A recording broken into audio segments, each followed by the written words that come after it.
कल से 5 डिब्बे और बढ़ा दी। हाँ आती हूँ। तो आपकी डील पक्की हो गई मम्मा? हाँ एकदम पक्की हो गई।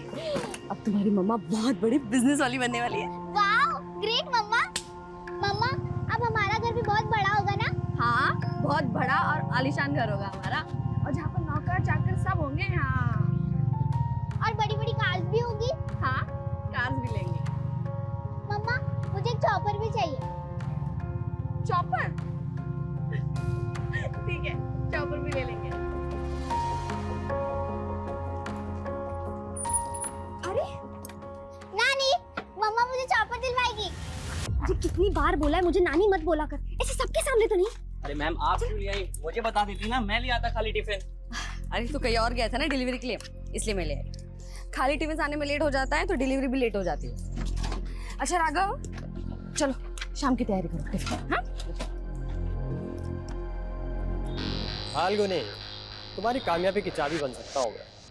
तो मेरे प्रपोजल के बारे में क्या सोचा? अरे संजीव तुम बाहर क्या कर रहे हो, अंदर आओ। रोही बेटा तुम अंदर जाके चेंज कर लो। 1 साल पहले तुमने बिजनेस के लिए मुझसे 3 लाख रुपए उधार लिए थे और उसको बढ़ाने के लिए 5 लाख रुपए और ले लिए। अरे मामूली से टिफिन सर्विस के बिजनेस में 8 लाख रुपए खपा दिए। तुम मुझे मेरा काम समझाना आए हो? तुम मेरा पैसा तो लौटा नहीं पा रही हो। टू बी फ्रैंक, तुम्हें बिजनेस करना नहीं आता। एक काम करो, तुम मेरी लाइफ पार्टनर बन जाओ, तुम्हें बिजनेस करना भी सिखा दूंगा और तुम्हारा कर्जा भी माफ हो जाएगा। अपनी हद में रहो संजीव। मधु क्या है ये? तुमने तो कहा था तुम इसे शादी के लिए मना लोगी। मैं बात करती ना माँ से, ना मेरी जिंदगी का फैसला कर सकती है ना ही मेरे बिजनेस में कोई फैसला ले सकती है। देखा मधु, इसने तुम्हें तुम्हारी औकात दिखा दी। ये तुम्हें अपनी बॉसी नहीं काम वाली समझती है। संजीव तुम मासी को भड़काने की कोशिश मत करो। बहुत अकड़ है ना तुझमें। चल अभी क्या भी मेरा पैसा निकाल, नहीं तब मैं तुझे अपना असली रूप दिखाता हूँ। मुझे हरास करने की कोशिश मत करना संजीव। तुम्हें तुम्हारा पैसा मिल जाएगा, वो भी पूरे ब्याज के साथ। ब्याज तो मैं वसूल करूंगा, इस थप्पड़ का भी।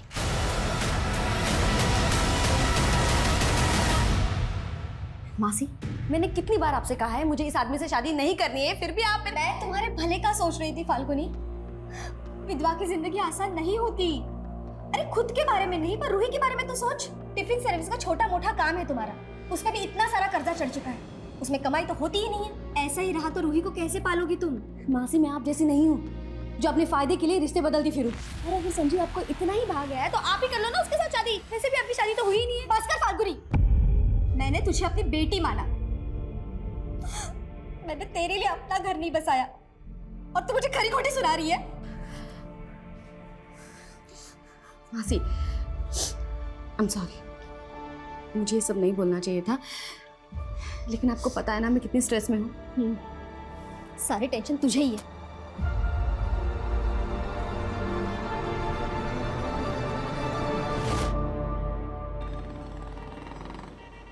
मम्मा मुझे बड़ा घर नहीं चाहिए, ना कार्स ना चॉपर। आप टेंशन मत लो। तू है तो मुझे क्या टेंशन है? और सपने देखना बुरी बात नहीं है बेटा। माना कि आज हमारे पास कुछ भी नहीं है, लेकिन हम मिलके अपना कल तो संवार सकते हैं ना। I know mumma, you are the best.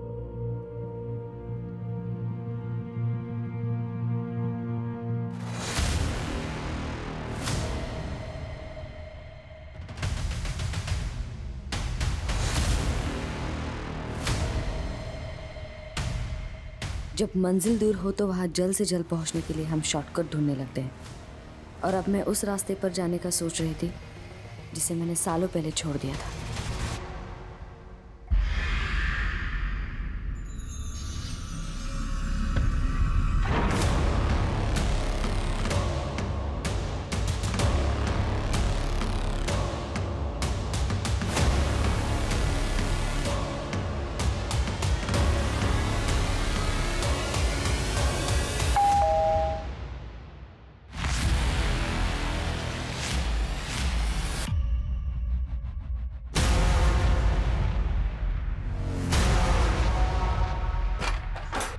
पकड़ रहे उसको। कौन आप लोग? क्या चाहिए? छोड़ो मुझे।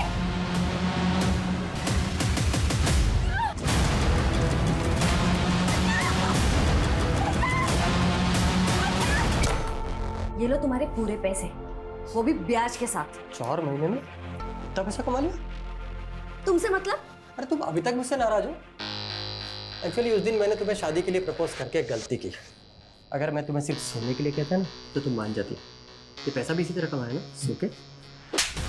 तेरी नीयत चाहे जैसी भी हो, लेकिन मेरे बुरे वक्त में तू काम आया ना, इसलिए मैंने सिर्फ थप्पड़ मारा है तुझे, वरना मैं तेरे साथ क्या क्या कर सकती हूँ ना, ये जानता नहीं है तू।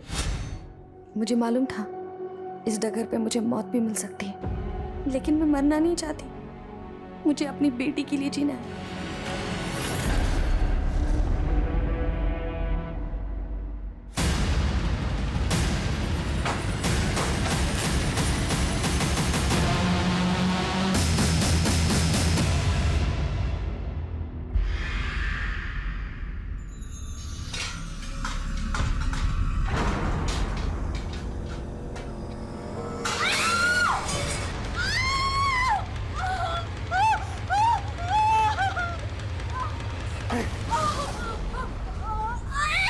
अपने शरीर दिखाने का बड़ा शौक है ना तुझे। तुम्हारा देवर वहाँ पे पढ़ाई कर रहा है और तू उसको ले जाने की कोशिश कर रही है। ये क्या बोल रहे हैं आप? अच्छे से समझ रहे हैं तुझे। अब ये तो नहीं चलेगा। यही पे काट दूंगा, यही पे काट दूंगा।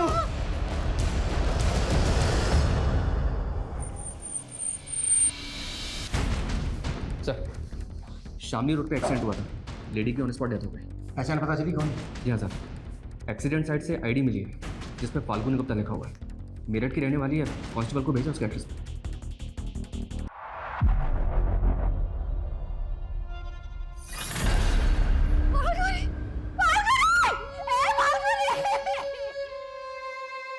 नानी कहाँ गई राघव अंकल? बेटा वो आ जाएंगी। और मम्मी वो कहाँ है? मधु जी, मैं समझ सकता हूँ इस वक्त आपके लिए जवाब देना कितना मुश्किल है, और कुछ बातें हैं जो हमारे लिए जानना बहुत ज़रूरी है। फाल्गुनी का एक्सीडेंट शामली रोड पर। फाल्गुनी शामली में कहाँ जा रही थी? शामली? सर वो तो 2 दिन से शहर के बाहर गई थी। शहर से बाहर कहाँ? सर वो मुझे नहीं पता, पर अपना टिफिन का काम दूसरे शहर में भी फैलाना चाहती थी। और मधु जी, जिस जगह पर फाल्गुनी का एक्सीडेंट हुआ वो जगह आपके घर से कोई 60-70 किलोमीटर की ही दूरी पर है, और आप कह रही हैं कि फाल्गुनी 2 दिन से शहर से बाहर थी। सर ऐसा भी तो हो सकता है वो घर लौट रही हो और रास्ते में उसके साथ।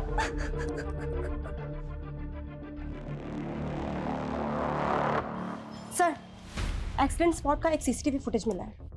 सर इसमें जिस तरह से फाल्गुनी भाग रही है और जिस तरह से व्हीकल ने उसे हिट किया, उसे ये तो मर्डर लग रहा है सर। गाड़ी का नंबर भी साफ दिखाई नहीं दे रहा है। फाल्गुनी की मौसी को ये तक नहीं मालूम कि फाल्गुनी कहाँ गई, और अब इस तरह से फाल्गुनी मारी जाती है। पता लगाओ कि फाल्गुनी इस जगह पर क्यों गई, और इस टेम्पो का भी पता लगाओ।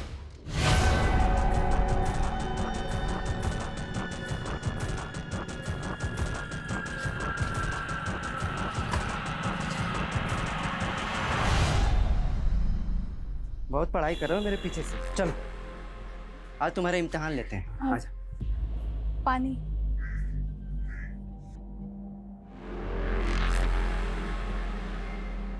अच्छा बता, मेरे बीवी के शरीर में कितने तिल हैं? बस कीजिए आप, शक की भी सीमा होती है। क्या होती है? नहीं भैया। अच्छा, मतलब इसको मारो तो तुमको दर्द होता है? इतने नजदीक आ गए हो तुम दोनों। हिम्मत है? हैं? इधर आ। हिम्मत है तो मेरे पीछे से छुप छुप के जो करते हो मेरे सामने करके दिखाओ। चलो चलो। ये क्या बोल रहे हैं आप? क्या बोल रहा हूँ? क्या बोल रहा हूँ? क्या बोल रहा हूँ? क्या बोल रहा हूँ? ठान के आया हूँ। हमको धोखा दोगे तो यहीं पे जान से मार दूंगा।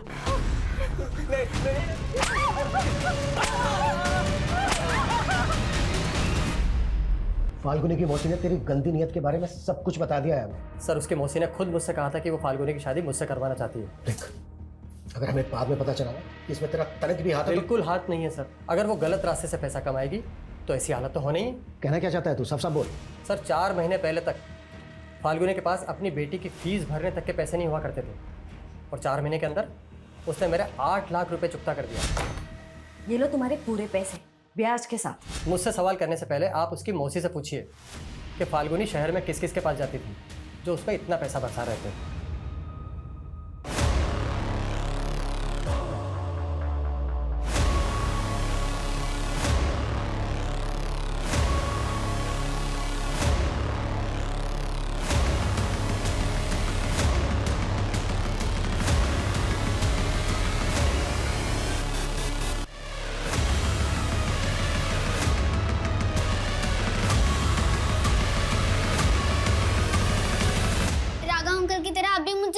बोल रहे हो ना, मम्मी मुझसे इतने दिन तक दूर नहीं रह सकती।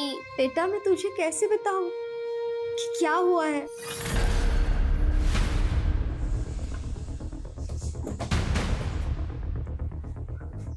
सर संजीव तो जलता था फाल्गुनी से, आप उस पर भरोसा कैसे कर सकते हो? देखिए, अगर संजीव ने कुछ किया है तो बचेगा नहीं, लेकिन आपको भी तो नहीं मालूम कि हत्या के 2 दिन पहले से फाल्गुनी कहाँ थी। सर मुझे सच में नहीं पता।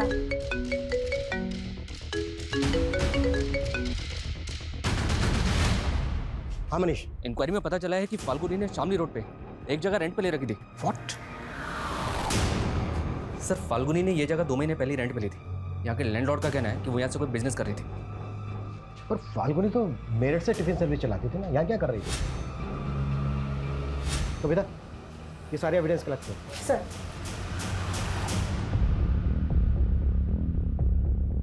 निर्भीक एजेंसी इस नाम से एग्रीमेंट करवाया था फाल्गुनी ने। अच्छा, किस तरह का बिजनेस था? मतलब वो क्या कर रही थी, कुछ बताया था? सर कंसल्टेंसी का बिजनेस बता रही थी, बोल रही थी कि स्टैब्लिश कर रही हूँ, कुछ दिनों बाद ये जगह रिनोवेट करके ऑफिस खोल लेगी। 12 तारीख को आई थी क्या फाल्गुनी यहाँ? नहीं सर, वो यहाँ कभी कभी आती थी। ठीक है, हमें एग्रीमेंट के पेपर चाहिए। जी सर। सर अगर फाल्गुनी का tiffin service Roohi tiffin service के नाम से है तो फिर ये निर्भीक एजेंसी क्या है? और इसके बारे में तो उसकी मौसी ने भी हमें कुछ नहीं बताया। यहाँ देखकर ऐसा लग रहा है कि जैसे काफ़ी फाइल थी, काफ़ी डॉक्यूमेंट्स जिनको जला दिया गया। मनीष एक काम करो, पता करो कि वो निर्भीक एजेंसी के नाम से कौन सा बिजनेस कर रही थी, किस तरह का बिजनेस था, और ये भी पता लगाओ कि उस बिजनेस का उसके मर्डर से कोई कनेक्शन निकलता है।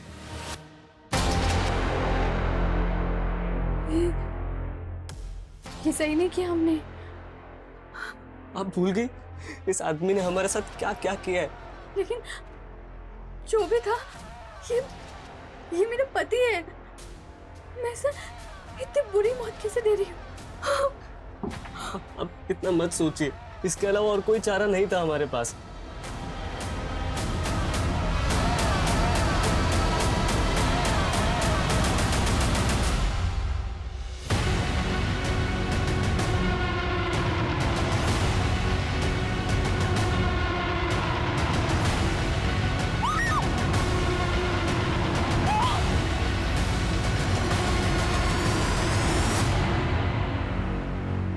सर फाल्गुनी को टक्कर मारने वाले टेम्पो के बारे में कुछ पता नहीं चल रहा है। हमें सिर्फ इतना पता है कि वो टेम्पो सफेद रंग का है।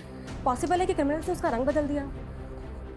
तो फिर इतनी प्लानिंग की किसने होगी और किस मकसद से? सर फाल्गुनी ने निर्भीक एजेंसी नाम से एक करंट अकाउंट भी खोला था।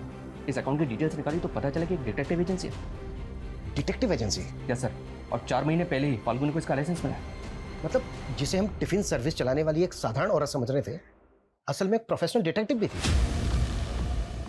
मैंने फाल्गुनी के बैंक ट्रांजैक्शंस भी चेक किए, पता चला कि उसमें 4 लोगों ने पैसा ट्रांसफर किया, और ये 4 लोग कोई और नहीं, फाल्गुनी के क्लाइंट्स थे। सर ये चारों केसेस मैट्रिमोनियल डिस्प्यूट्स और फोर्जरी के थे, जिनको फाल्गुनी ने सक्सेसफुली खत्म कर दिया था। तो उसके ऑफिस में मौजूद फाइल्स और डॉक्यूमेंट्स को जलाया क्यों गया होगा? क्या उनमें किसी के राज छुपे थे जिन्हें फाल्गुनी उजागर करने वाली थी?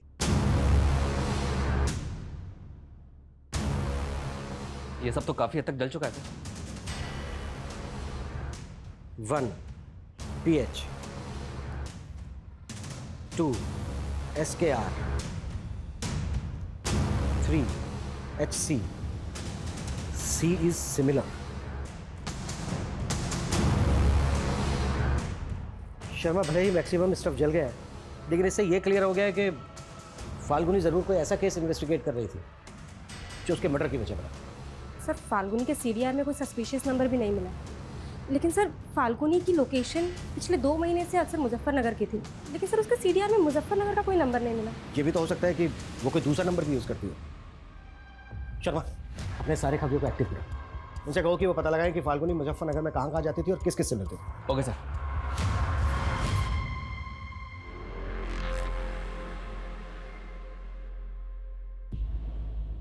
अब चादर प्रथा शुरू करते हैं। भैया यहाँ ना, पकड़ लीजिए। गिरीश, अपने दोनों हाथ इसमें डुबा के चारों कोने में छापा लगा दो।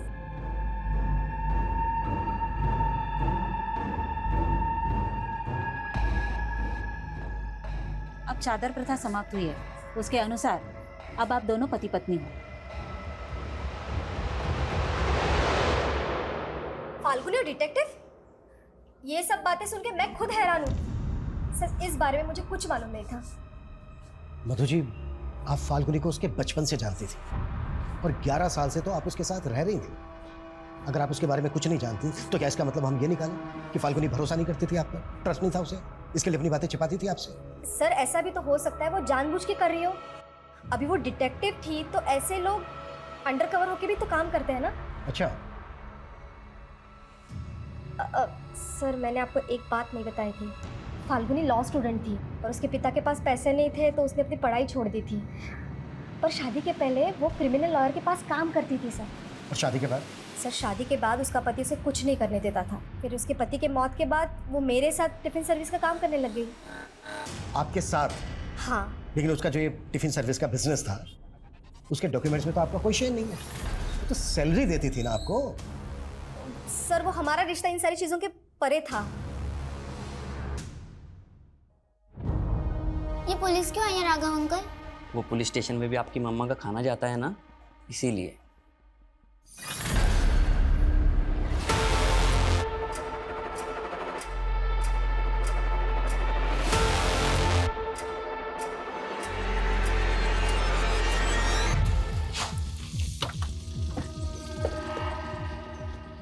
आइए सर। फाल्गुनी इसी एनजीओ में वर्कर बन के काम करती थी। ये भी तो हो सकता है कि फाल्गुनी एनजीओ वर्कर बनकर यहाँ इन्वेस्टिगेट करने आती है। फिलहाल तो सिर्फ इतना पता चला है कि फाल्गुनी आसपास के कई गांवों में जाकर ग्रामीण औरतों को वुमेन हेल्थ एंड हाइजीन पर ट्रेनिंग दे रही थी। पॉसिबल है आसपास के गांवों में जाकर वो इन्फॉर्मेशन इकट्ठा करती है। May be sir. इंक्वायरी में एक बात और पता चली है, ये फाल्गुनी आजकल कड़िया गांव ज़्यादा जा रही थी। कड़िया गाँव?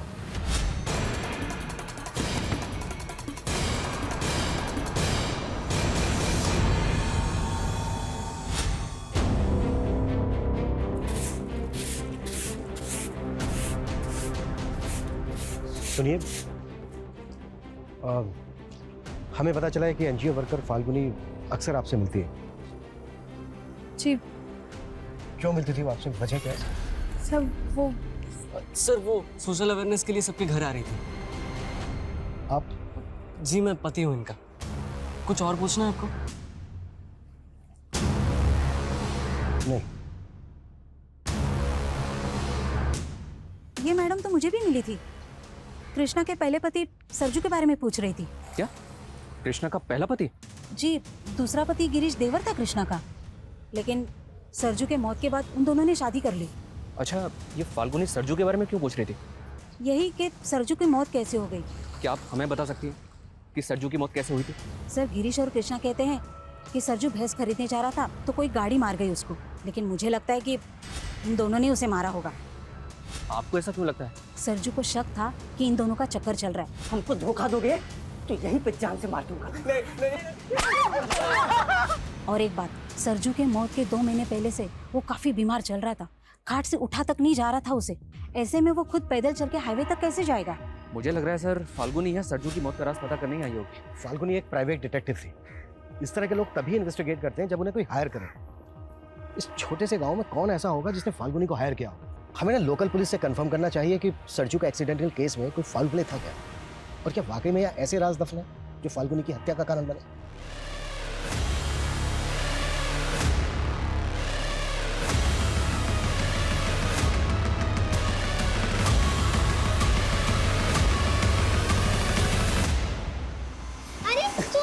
अरे अरे तुम डर क्यों रही हो?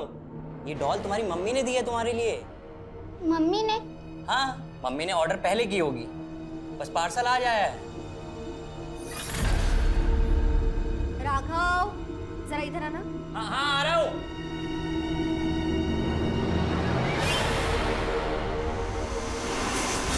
मम्मा, जाना सच में जरूरी है? हाँ बेटा, बहुत जरूरी है।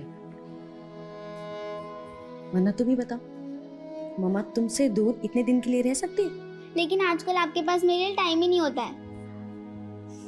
सॉरी बेटा, मैं बहुत जल्द वापस आ जाऊंगी। मम्मा, आपने मेरे लिए डॉल ऑर्डर की थी, मैं आपको कहाँ से ऑर्डर करूं ताकि आप जल्दी से मेरे पास आ जाओ? कहाँ चले गए मम्मा?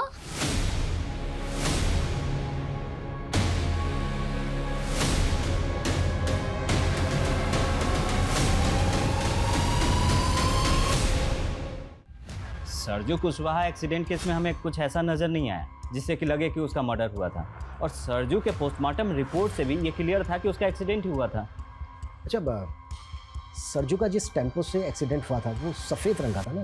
नहीं, सरजू की बीवी ने बयान दिया था कि कोई सफ़ेद रंग का ओल्ड कार था। तो वो जो कार थी उस कार का कुछ पता चला? अभी तक तो नहीं। मुझे लगता है पुलिस वाला हमसे कुछ छुपा रहा है। हमें ना बहुत संभल के जांच करनी होगी। अगर फाल्गुनी सरजू के एक्सीडेंट को मर्डर मान रही थी तो जाहिर सी बात है वो लोकल पुलिस पे शक कर रही होगी। शर्मा, पता करो कि फाल्गुनी लोकल पुलिस से मिल रही थी क्या, और याद रहे पूरी एहतियात के साथ। Okay sir. मेरठ पुलिस हमारे घर तक पहुंच गई। मैं बता रहा हूँ, अगर मैं उनके हत्थे चढ़ा ना तो तुम सबकी पोल खोल दूंगा मैं। डर मत, पुलिस, नेता, प्रशासन सब मेरी जेब में है। सरजू का भूत भटक रहा है, वो ना हमसे बदला लेगा, वो बदला लेगा हमसे। इतना मत सोचो, सब ठीक हो जाएगा।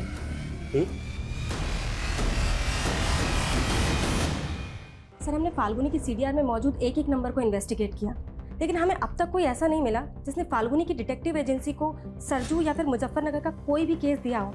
लेकिन सर, चली हुई फाइल से एक अधचला पेपर मिला है।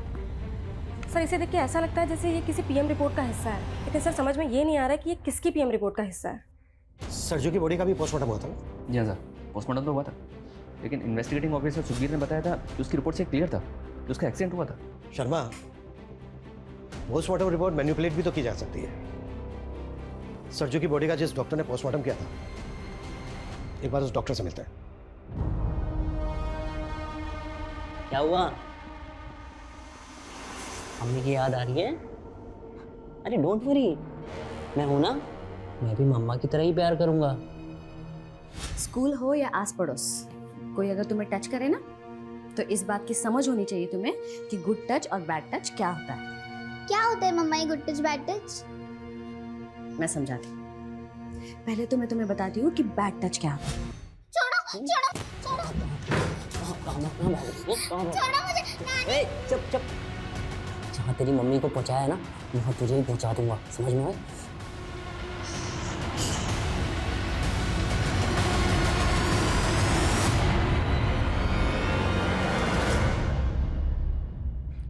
एक्सक्यूज मी, डॉक्टर पाल जो पोस्टमार्टम करते हैं कहाँ मिलेंगे?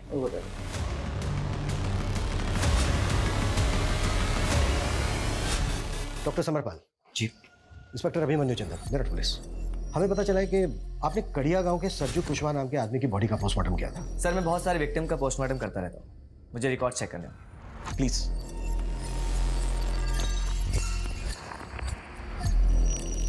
Sarju Kushwaha, right officer? Accidental case है, बॉडी में कई जगह इंजरीज थी और कुछ फ्रैक्चर्स थे, लेकिन हमें कोई फाउल प्ले नहीं लगा। कुछ दिनों पहले मेरठ में भी एक्सीडेंट हुआ था कि विक्टिम पर जानबूझकर टेम्पो चढ़ा दिया गया था। बहुत एक्सीडेंट की वजह से हुई थी, और था वो मर्डर। लेकिन ये सब आप मुझे क्यों बता रहे हैं? जिस विक्टिम का एक्सीडेंट हुआ था उस विक्टिम का नाम था फाल्गुनी गुप्ता। ये शायद इसके साथ आपने सरजू की पोस्टमार्टम रिपोर्ट शेयर की हो। नहीं सर, मैं इस लड़की को नहीं जानता, और सरजू की रिपोर्ट सिर्फ इन्वेस्टिगेशन ऑफिसर के साथ शेयर की थी। ठीक है डॉक्टर, हमें इस रिपोर्ट की एक कॉपी चाहिए होगी। मैं आपको प्रोवाइड करता हूँ। Thanks doctor. मैं तो तुम्हें चाहता था, लेकिन तुमने मेरा ध्यान फाल्गुनी की तरफ मोड़ दिया, और अब उसके मर्डर का इल्जाम भी मेरी तरफ मोड़ दिया। मुझे पता है ना तू कितना बड़ा कमीना है। वो तो मैं हूँ, लेकिन तुझे मैं फुल सपोर्ट करूंगा फाल्गुनी के बिजनेस को टेक ओवर करने में।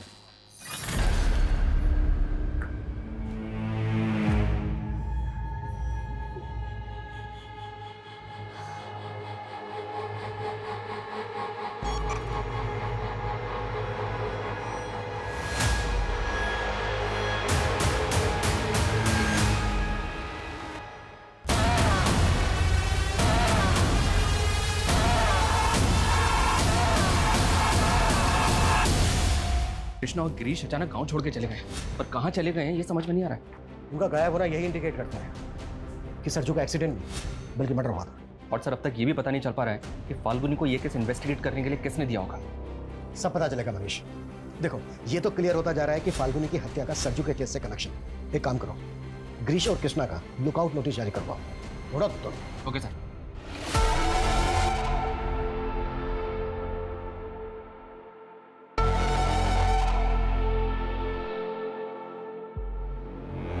मेरठ पुलिस मेरे हॉस्पिटल तक पहुंच चुकी है।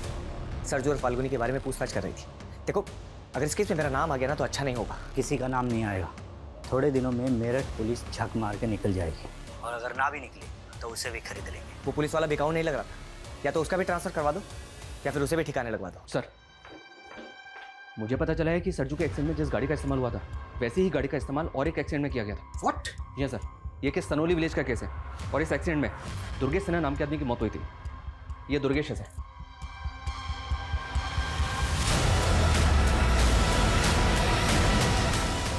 और इस केस में भी गाड़ी का कुछ पता नहीं चला। आखिर इस मिस्टीरियस व्हीकल की मिस्ट्री क्या है? अगर ये सबके साथ मर्डर थे तो फिर ये कौन करवा रहा था और क्यों? फाल्गुनी के मर्डर को भी एक्सीडेंट का रूप देने की कोशिश की गई। क्या फाल्गुनी कुछ ऐसा इन्वेस्टिगेट कर रही थी जिसके पीछे गहरे राज छिपे थे? एक बार दुर्गेश के केस के इन्वेस्टिगेटिंग ऑफिसर से मिलता है। हमें दुर्गेश के केस में ऐसा कोई फॉल प्ले नजर नहीं आया जिससे लगे कि वो मर्डर हो, और पोस्टमार्टम रिपोर्ट में यही आया था कि दुर्गेश की मौत एक्सीडेंट से हुई है। पोस्टमार्टम रिपोर्ट दिखाएंगे दुर्गेश की? हाँ sure. Thank you.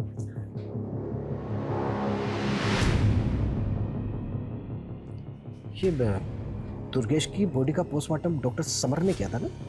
Ji sir, ये दोनों पोस्टमार्टम रिपोर्ट्स तो एक दूसरे की कार्बन कॉपी है। दोनों रिपोर्ट्स में मौत की वजह एक ही लिखी है।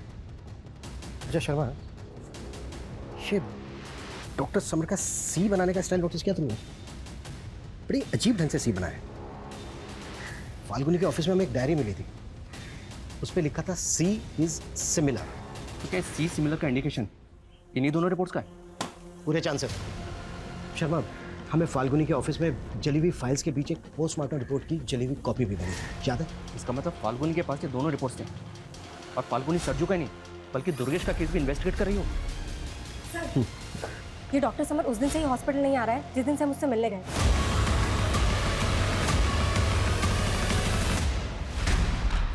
डॉक्टर समर कहाँ है? मुझे नहीं मालूम कब से नहीं हुआ घर पे? सर, पिछले 3 दिन से घर नहीं आया वो। कविता चेक करो, कुछ भी छोटा नहीं चाहिए। लेकिन हुआ क्या है, कोई बताएगा? बताते हैं।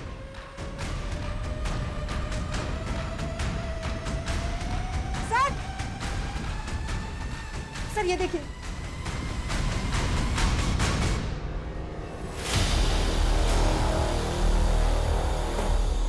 इतनी सारी डॉल्स, इलेक्ट्रॉनिक सामान,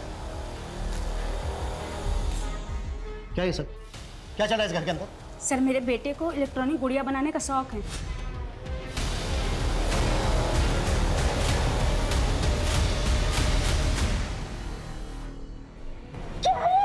अरे ये क्या कर दिया आपने?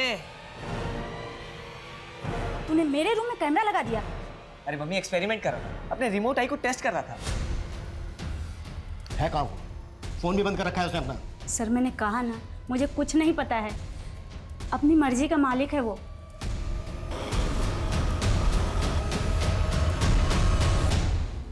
ये दुर्गेश सिन्हा यहीं रहते थे ना? जी हाँ। देखिए, उनकी मौत कैसे हुई इसके बारे में आपसे बात करनी है हमें। इस लड़की को पहचानते हैं? नहीं। आप जरा गौर से देखिए, शायद आपको कुछ याद है। बोला ना नहीं, और मुझे आपसे बात नहीं करनी है। आप जाइए यहाँ से। देखिए, हमारा बात करना बहुत, सुनिए, देखिए हमारी बात सुनिए। अब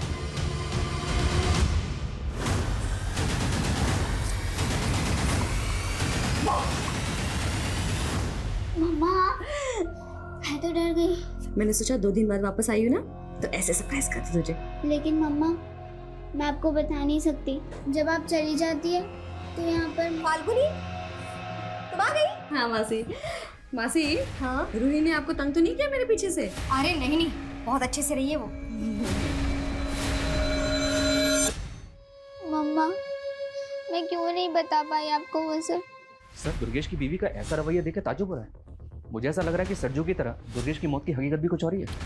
मैंने मॉर्चरी में पता किया, पिछले 3 महीने में डॉक्टर समर ने 15 बॉडीज का पोस्टमार्टम किया और उन 15 में से 9 एक्सीडेंटल केसेस। तो क्या ऐसे और भी केसेस हैं? इस डायरी में ना कुछ अल्फ़ाबेट्स लिखे हैं जिनको देख के ऐसा लगता है कि जैसे ये विक्टिम्स के नामों का शॉर्ट फॉर्म हो सकता है। जैसे सरजू का सरनेम है कुशवाहा, यानी कि सरजू कुशवाहा। और ये देखो, ये 7वें नंबर पे लिखा है SK। ऐसे ही दुर्गेश का सरनेम है सिन्हा, यानी कि दुर्गेश सिन्हा। और ये यहाँ 9वें नंबर पे लिखा है DS। ऐसी जो बाकी के विक्टिम्स हैं उनके भी नाम और सरनेम के अल्फ़ाबेट्स मैच हुए। माय गॉड, अमीन सर, ये केस तो हमारी सोच से भी परे का निकला। बस ये समझ में नहीं आ रहा है कि फाल्गुनी से ये सब इन्वेस्टिगेट कौन करवा रहा था।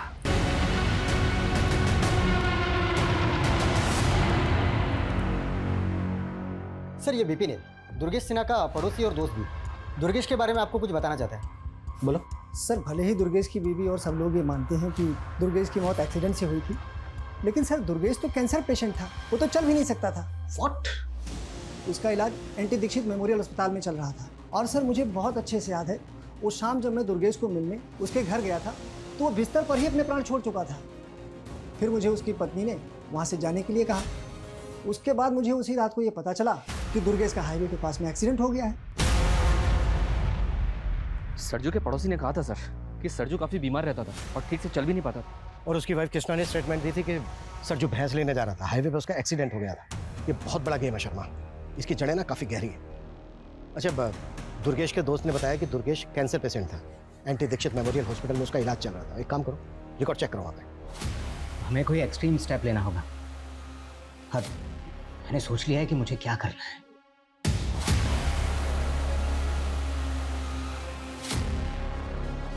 नहीं सर, दुर्गेश सिन्हा नाम के सर किसी पेशेंट का रिकॉर्ड नहीं है यहाँ पर, और ना ही सर इस नाम के किसी कैंसर पेशेंट का इलाज हुआ है इस हॉस्पिटल में।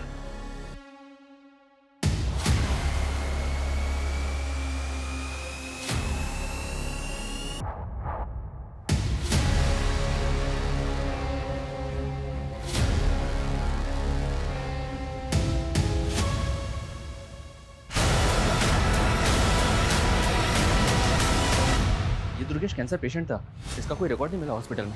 लेकिन मैंने इंक्वायरी करवाई।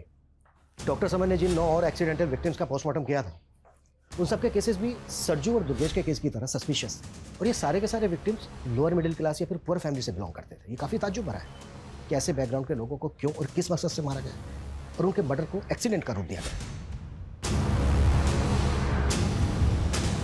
हमें ना इस फैमिली को कॉन्फिडेंस में लेकर बात करनी होगी, तभी हम इस केस की तह तक पहुँच पाएंगे। सर, गिरीश और कृष्णा सहारनपुर के घर में छिपे हुए थे। सहारनपुर पुलिस को उसी घर से उनकी लाशें मिली हैं।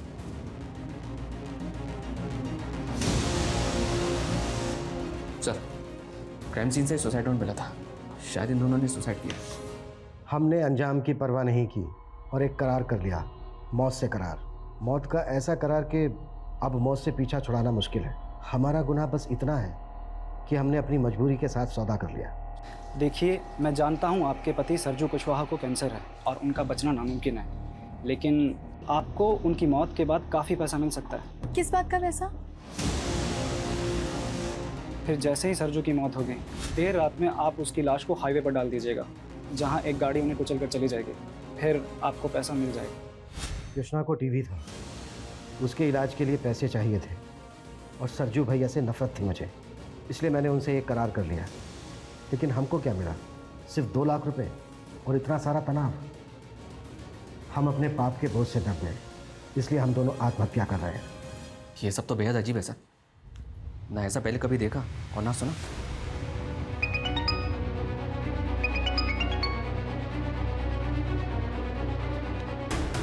जैन साहब,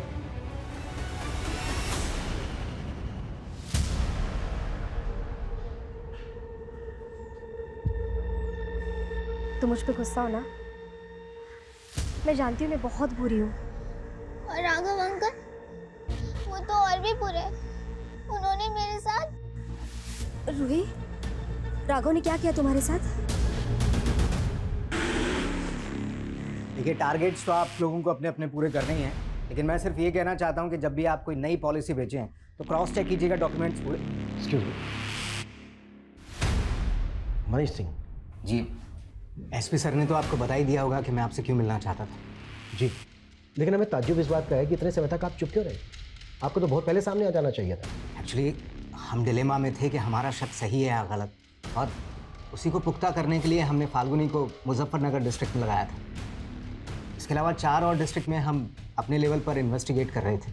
तो मतलब फाल्गुनी को आपने हायर किया? जी, फाल्गुनी को मैं 10 साल पहले से जानता था, जब वो एक क्रिमिनल लॉयर के यहाँ काम किया करती थी। वो लॉयर मेरे दोस्त थे, और जब मुझे पता चला कि फाल्गुनी ने डिटेक्टिव एजेंसी स्टार्ट की है तो मैंने उससे बात की। हमें ऐसे इंसान की तलाश थी जो ग्रास रूट लेवल पर जाकर इस मामले की पूरी सच्चाई सामने ला सके। मुझे क्या करना होगा सर? फाल्गुनी, मुजफ्फरनगर डिस्ट्रिक्ट में पिछले 4 महीनों में 183 पॉलिसी होल्डर्स ने एक्सीडेंटल इंश्योरेंस क्लेम किया है। ये काफ़ी स्ट्रेंज है, क्योंकि ये सारे लोग लोअर बैकग्राउंड से आते हैं और पॉलिसी लेने के 1 महीने पहले ही इन लोगों ने अपने पैन कार्ड बनवाए और बैंक में अकाउंट खुलवाए। उसके पहले इनका किसी भी बैंक में कोई भी अकाउंट नहीं था और पॉलिसी लेने के 1-1.5 महीने बाद इनका एक्सीडेंट हो गया। सर इसमें पक्का फाउल प्ले है, वरना इतने सारे लोगों के साथ सेम हादसा कैसे हो सकता है? मुझे लगता है कि ज़रूर किसी ग्रुप ने या किसी गैंग ने इनसे ये सब करवाया होगा। फाल्गुनी एकदम सही डायरेक्शन में थी। हमें भी हिंट मिलने लगे थे कि इन सब के पीछे कोई ना कोई ऑर्गेनाइज्ड गैंग है और इसमें काफ़ी पुलिस वाले और काफ़ी पोस्टमार्टम डॉक्टर्स शामिल हैं। लेकिन इसके पहले कि फाल्गुनी हमें कोई प्रूफ देती, उसका मर्डर हो गया और तब हम श्योर हो गए। हमारे बाकी इन्वेस्टिगेटर्स ने भी हमें इन्फॉर्मेशन दी थी। 500 से ज़्यादा केसेस हैं, 100 करोड़ से ज़्यादा इंश्योरेंस क्लेम हुआ है। व्हाट? 500 से ज़्यादा केसेस? मतलब हम ये मान सकते हैं कि 500 से ज़्यादा लोगों का मर्डर हुआ है जिसको एक्सीडेंट का रूप दिया गया? शायद, लेकिन इसके पीछे किंगपिन कौन है, किसके इशारे पर ये सब कुछ हो रहा है, वी आर स्टिल क्लूलेस। ये जितने भी सारे केसेस हैं, आप हमें इनकी डिटेल्स दीजिए। जी।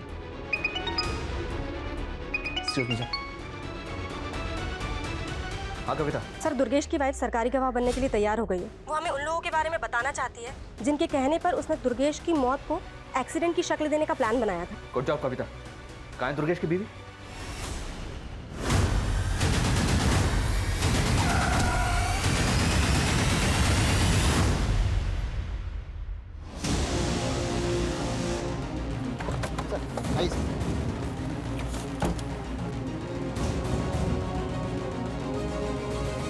सर ये तो हमें सब कुछ बताने वाली थी और इसको भी मार दिया क्या? सर, विटनेस ने बताया कि सफ़ेद रंग का टेम्पो था और टेम्पो इस डायरेक्शन में गया। आगे जो चेक पोस्ट है, इन्फॉर्म किया उनको? सर। हेलो, हाँ ओके ठीक है, हम भी बस उसी साइड आ रहे हैं।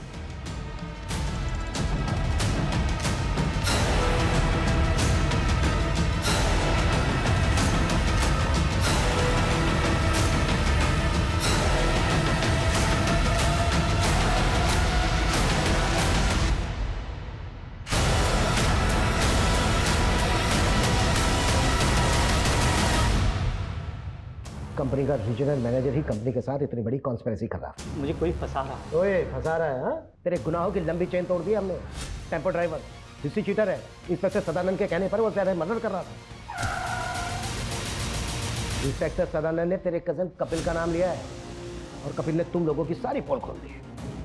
और भी बहुत सारे लोग शामिल है ना इसमें, और ज्यादातर को तो रास्ते से हटा चुका है, जैसे डॉक्टर समर। इन सब का किंगपिन तू है ना? चलो बोल। ये सब मेरे कज़न कपिल की खुरापात थी। एक दिन दारू के नशे में उसने मुझे बताया कि उसका एक एक्सीडेंट पॉलिसी होल्डर कैंसर का पेशेंट था। कपिल ने उसकी फैमिली के साथ मिलकर ऐसी कॉन्स्पिरेसी रची कि उसका क्लेम पास हो गया। और यही से तुझे इन गुनाहों की तरकीब सूझी? हाँ सर, सबसे पहले हमने ऐसे पेशेंट्स के हॉस्पिटल से डेटा निकालना शुरू किया और फिर जो फैमिलीज़ मान जाती थी हम उनका अकाउंट खुलवाते थे और उन्हें एक्सीडेंटल पॉलिसी खरीदवाते थे। और जब उनकी मौत हो जाती थी तो उनकी फैमिली हमें बताती थी और फिर हम उनकी लाशों पर से गाड़ियाँ चढ़ाकर उन्हें एक्सीडेंट की शक्ल दे देते थे। सदानंद और सुप्रीत जैसे पुलिस इंस्पेक्टर ऐसे केसेस को एक्सीडेंटल केसेस बनाकर फाइल बंद कर देते थे, और समर जैसे पोस्टमार्टम डॉक्टर ऐसी पोस्टमार्टम रिपोर्ट बनाते थे जिसमें कोई फाउल प्ले नजर न आए। हाँ सर, हॉस्पिटल रिकॉर्ड से हम उन पेशेंट के नाम गायब करवा देते थे ताकि किसी को पता ना चले कि उन्हें जानलेवा बीमारी थी। एक रिकॉर्ड गायब करने की फीस 35,000 फिक्स थी और क्लेम करने वाले को तुम लोग 50-50 हज़ार रुपए देते थे, ज़्यादा से ज़्यादा 1 लाख रुपए। उनका बैंक अकाउंट भी खुद ऑपरेट करते थे और जैसे क्लेम का पैसा अकाउंट में आता था पैसे निकाल के गायब। और फाल्गुनी का कसूर यह था कि उसने तुम्हारे गुनाहों की लंबी चेन का पता लगा लिया था। हाँ सर, वो जिस तरह से मनीष सर को रिपोर्ट कर रही थी वो मेरे लिए खतरा बनती जा रही थी, इसीलिए उसको ख़त्म करना ज़रूरी था और वो सबूत मिटाने भी ज़रूरी थे जो उसने मेरे खिलाफ जुटाए थे।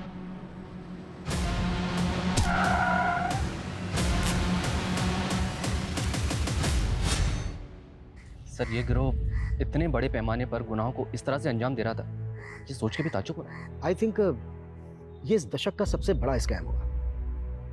हमारा ऐसे केसेस से भी सामना हुआ है जहां पर लोग पॉलिसी के लालच में अपनों का कत्ल तक करवा देते हैं, और यहाँ तक चंद पैसों के लालच में लोग अपने करीबियों की लाशों का सौदा कर रहे थे।